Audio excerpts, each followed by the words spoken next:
Une anthologie des lectures des paroles de Dieu Tout-Puissant.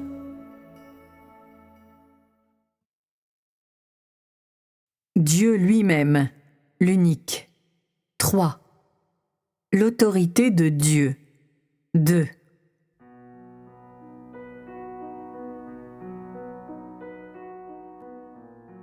L'indépendance. Le 3e passage. Une fois qu'une personne a passé à travers l'enfance et l'adolescence et a graduellement et inévitablement atteint la maturité, l'étape suivante est de dire un adieu définitif à sa jeunesse, dire au revoir à ses parents et de faire face à la route qui l'attend en adulte indépendant.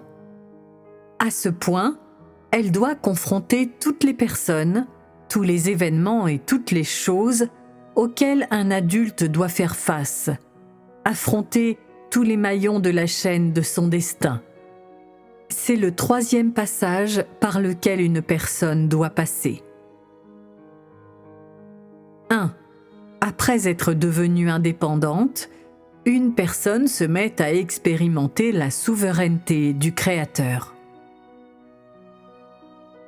Si la naissance et la croissance sont la période préparatoire du périple d'une personne dans la vie, en posant la pierre angulaire de son destin, alors son indépendance est le soliloque d'ouverture du destin d'une personne dans la vie.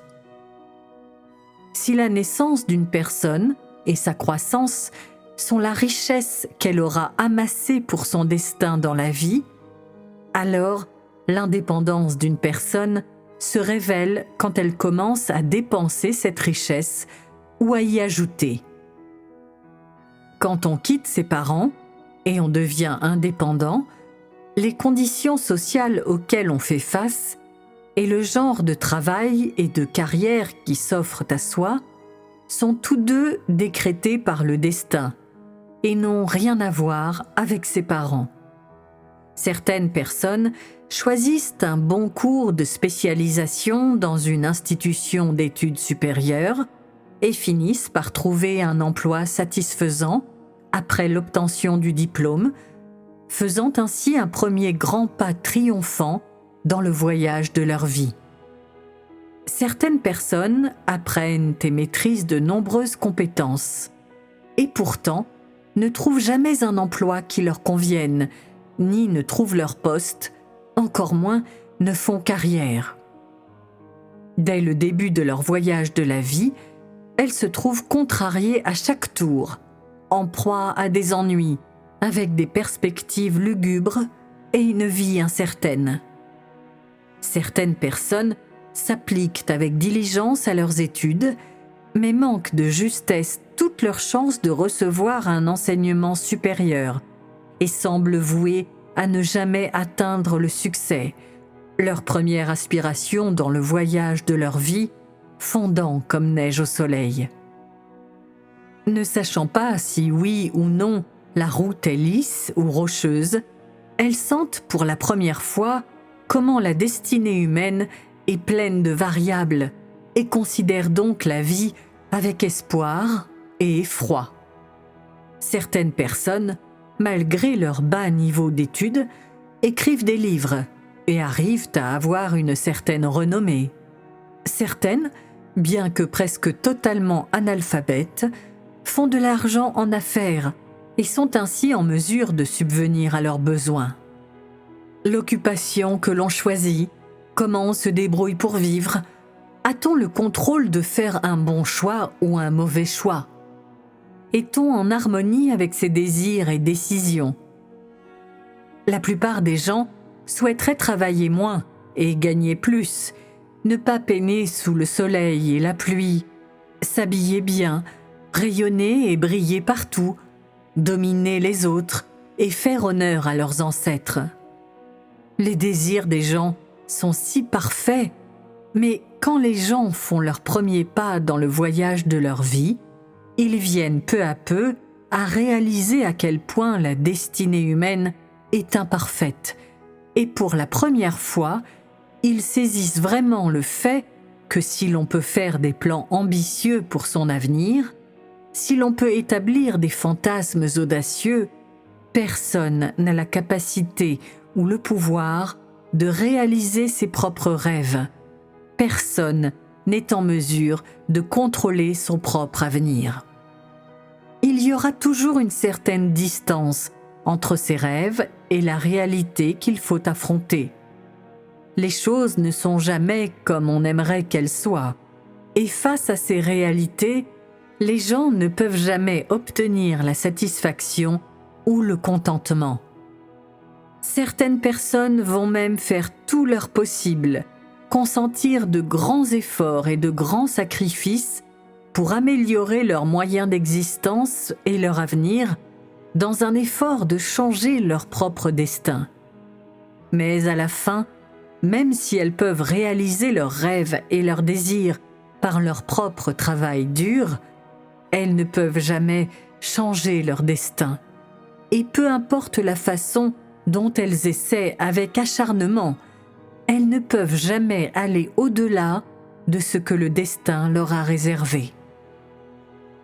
Indépendamment des différences de capacité, de QI et de la volonté, les gens sont tous égaux face au destin qui ne fait aucune distinction entre les grands et les petits, ce qui est élevé et ce qui est bas, ce qui est exalté et ce qui est moyen.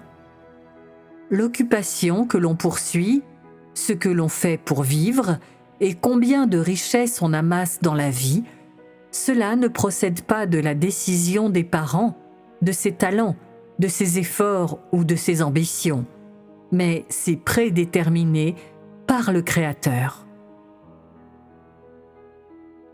2. Quitter ses parents et commencer sérieusement à jouer son rôle dans le théâtre de la vie. Quand on arrive à maturité, on est en mesure de quitter ses parents et de voler de ses propres ailes. Et c'est à ce point que l'on commence vraiment à jouer son propre rôle, que sa mission dans la vie cesse d'être vague et devient de plus en plus claire. Symboliquement, on reste toujours étroitement lié à ses parents, mais parce que sa mission et le rôle que l'on joue dans la vie n'ont rien à voir avec sa mère et son père, en réalité, ce lien intime se dissout lentement au fur et à mesure qu'une personne devient progressivement indépendante. Du point de vue biologique, les gens ne peuvent toujours pas s'empêcher de dépendre des parents de façon subconsciente, mais objectivement parlant, une fois qu'ils ont grandi, ils ont une vie tout à fait séparée de leurs parents et accompliront les rôles qu'ils assument indépendamment. En plus de la naissance et de leur mission éducative, la responsabilité des parents dans la vie d'un enfant est tout simplement de lui fournir un environnement formel pour grandir, car rien en dehors de la prédestination du Créateur n'a une incidence sur le destin d'une personne. Personne ne peut contrôler le genre d'avenir qu'une personne aura. Cela est prédéterminé longtemps à l'avance, et même pas ses parents ne peuvent changer son destin. En ce qui concerne le destin, chacun est indépendant et chacun a son propre destin. Ainsi, aucun parent ne peut empêcher le destin de quelqu'un dans la vie ou exercer la moindre influence sur le rôle que quelqu'un joue dans la vie. On pourrait dire que la famille dans laquelle on est destiné à naître et l'environnement dans lequel on grandit ne sont rien de plus que les conditions préalables à l'accomplissement d'une mission dans la vie. Elles ne sauraient en aucune façon déterminer le destin d'une personne dans la vie ou le genre de destin qu'une personne aura en cours de l'accomplissement de sa mission. Et donc, aucun parent ne peut aider quelqu'un dans l'accomplissement d'une mission dans la vie. Aucun membre de la famille ne peut aider quiconque à assumer son rôle dans la vie. La manière d'accomplir sa mission, et le genre de milieu de vie où réaliser son rôle sont entièrement déterminés par son destin dans la vie. En d'autres termes, il n'y a pas d'autres conditions objectives capables d'influer sur la mission prédestinée par le Créateur pour la personne. Tous les hommes parviennent à la maturité dans leurs environnements de croissance particuliers. Ensuite, progressivement, étape par étape, empruntent leur propre voie dans la vie, réalisent les destinées prévues pour eux par le Créateur, en entrant naturellement, involontairement, dans la vaste marée humaine et en assumant leur propre poste dans la vie, où ils commencent à remplir leurs responsabilités en tant qu'êtres créés pour la prédestination du Créateur, pour sa souveraineté. Le mariage, le 4e passage. Au fur et à mesure que l'on prend plus d'âge et que l'on devient majeur, on s'éloigne plus de ses parents et de l'environnement dans lequel on est né et on a grandi. Et par contre, on commence à chercher une direction pour sa vie et à poursuivre ses propres objectifs de vie dans un mode de vie différent de ses parents. Pendant cette période, on n'a plus besoin de ses parents, mais plutôt d'un partenaire avec lequel passer sa vie. Un conjoint, une personne avec laquelle son destin est intimement lié. Ainsi, le premier événement majeur auquel l'on doit faire face après l'indépendance est le mariage, le 4e passage par lequel on doit passer. 1. On n'a pas de choix concernant le mariage. Le mariage est un événement clé dans la vie de toute personne. C'est le moment où l'on commence vraiment à assumer différents types de responsabilités. On commence progressivement à remplir toutes sortes de missions. Les gens bercent beaucoup d'illusions sur le mariage avant de l'expérimenter eux-mêmes. Et toutes ces illusions sont magnifiques. Les femmes imaginent que leur moitié sera prince charmant, et les hommes imaginent qu'ils vont épouser Blanche-Neige.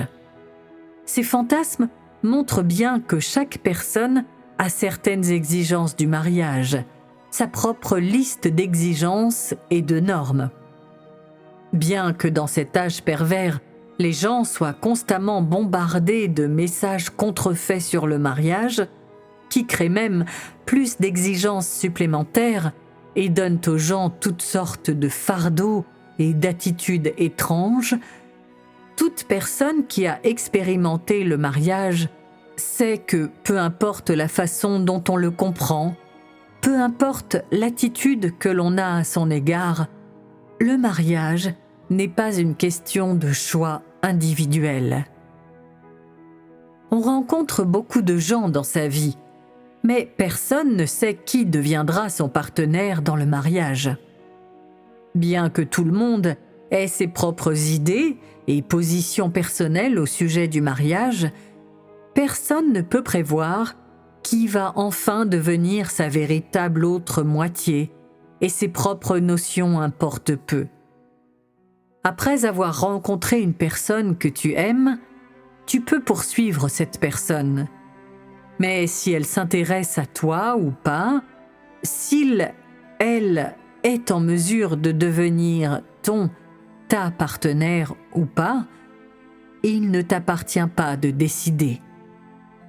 L'objet de tes affections n'est pas nécessairement la personne avec qui tu pourras partager ta vie. Et entre-temps, entre imperceptiblement dans ta vie quelqu'un auquel tu ne t'attendais pas et devient ton partenaire, devient l'élément le plus important de ton destin, ton autre moitié, à qui ton destin est inextricablement lié. Ainsi, bien qu'il y ait des millions de mariages dans le monde, chaque mariage est différent. Combien de mariages sont décevants? Combien sont heureux? Combien s'étendent de l'est à l'ouest? Combien du nord au sud? Combien vont ensemble parfaitement? Combien sont d'égal ordre? Combien sont heureux et harmonieux? Combien sont douloureux et tristes? Combien font l'envie des autres? Combien sont mal compris et vus d'un mauvais œil? Combien sont pleins de joie? Combien sont inondés de larmes et ont causé du désespoir? Dans ces nombreux mariages, les humains révèlent la loyauté et l'engagement à vie envers le mariage, ou l'amour, l'attachement et l'inséparabilité, ou la démission et l'incompréhension, ou sa trahison, même la haine. Que le mariage lui-même apporte le bonheur ou la douleur, la mission de chacun dans le mariage est prédestinée par le Créateur et ne changera pas. Chacun doit l'accomplir. Et le destin individuel qui se trouve derrière chaque mariage est immuable. Il a été déterminé longtemps à l'avance par le Créateur. 2. Le mariage est né du destin de deux partenaires. Le mariage est un passage important dans la vie d'une personne. Il est le produit du destin d'une personne, un lien crucial dans son destin. Il n'est pas fondé sur la volonté individuelle ou les préférences d'une personne et n'est pas influencé par des facteurs externes, mais est complètement déterminé par le destin des deux parties, par les arrangements et la prédétermination du Créateur en ce qui concerne le destin du couple. Superficiellement, le but du mariage est de perpétuer la race humaine. Mais en vérité, le mariage n'est rien qu'un rituel auquel on prend part dans le cadre de la réalisation de sa mission. Les rôles que les gens jouent dans le mariage ne se limitent pas seulement à élever la prochaine génération. Ils sont les différents rôles que l'on assume et les missions que l'on doit accomplir dans le cadre du maintien d'un mariage. Puisque la naissance d'un homme a de l'incidence sur le changement des gens, les événements et les choses qui l'entourent, son mariage aussi les affectera inévitablement et en outre les transformera de différentes manières.